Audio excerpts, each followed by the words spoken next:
Hi, I'm Rosser Szymanski. And I'm Ashley Payton, and we are hosts for GPB's new dog show, Unleashed: A Dog's Life. You know, Ashley, one of the things that's a major point of discussion when we're talking about our dogs is what we're actually feeding them. And that doesn't become any more heated than when you're talking about feeding them table scraps. Are you letting your dog lick your plate? Because if so, this next story is for you. Check it out.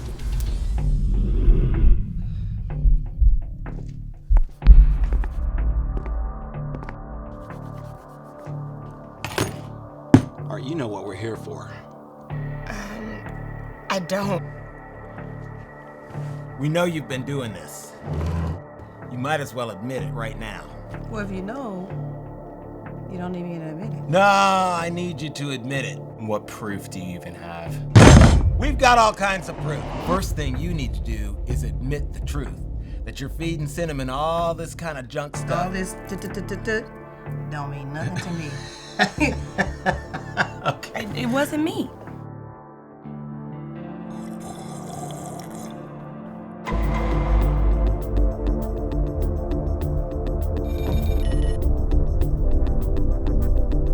Are you too feeling table scrap shame? Yep, you probably are, because a lot of dog owners like to treat their pets like family by sharing their table scraps with them.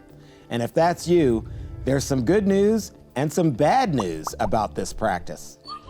Table scraps are fine to give your dog, honestly, as long as it's something that is good for them, like chicken breast or green beans, stuff like that. Pizza, not so much. You want to veer away from something that's going to be a little bit more processed, something that's going to be all natural for them. So going natural is best when it comes to food sharing. And there are a few other tips you might want to try when sharing scraps. First, you really should make them work for it. Of course, make them do a trick before they get it, so they aren't just earning it off the table. Also, remember to factor those scraps into their overall diet. So if they're getting some of your stuff, make sure to lighten the load when they get their regular dog food. You're in violation. I'm guilty, but Fluffy was just right there, and he really wanted it. Keep in mind, some foods we enjoy can prove to be deadly for dogs. While a lot of people know that chocolate can be harmful, many people aren't aware grapes and raisins can cause severe reactions in some dogs, mainly due to kidney failure. Dairy products are also bad for their digestion, although usually not life-threatening. Large amounts of onion and garlic can also cause massive stomach distress. And just recently, macadamia nuts were added to the list of foods not to share with your canine buddy. Cooked bones are a big one. Also that you want to, I know everybody eats avocados now, you're throwing those avocado bits away. That is something that can be very toxic for dogs. But again, I know it's very much so in, growing up in tradition to feed the dog a bone here and there after dinner. Don't give them cooked bones unless you're dehydrated. They can definitely do some damage to the insides as they're digesting. So how can you tell if Spot's not dealing too well with a certain food? Vomiting, diarrhea. Diarrhea would be really, really high on the list. Changes even in just their regular stool formation. So if it's normal and then they eat something and it changes a little bit, blood in the stool is a really, and it can be very shocking. It can be a lot too. And so those are the animals that have to be hospitalized.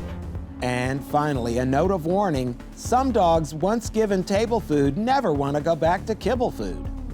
We have these pets that come in and they won't eat anything but people food.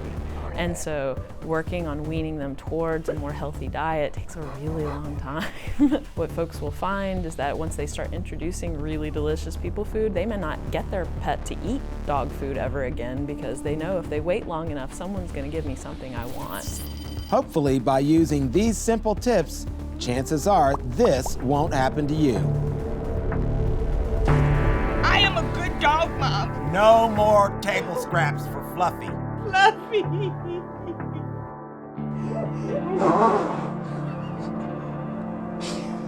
I'm sorry. Love what we do at Unleash? Follow us on Facebook and Instagram. And find more of our videos on YouTube.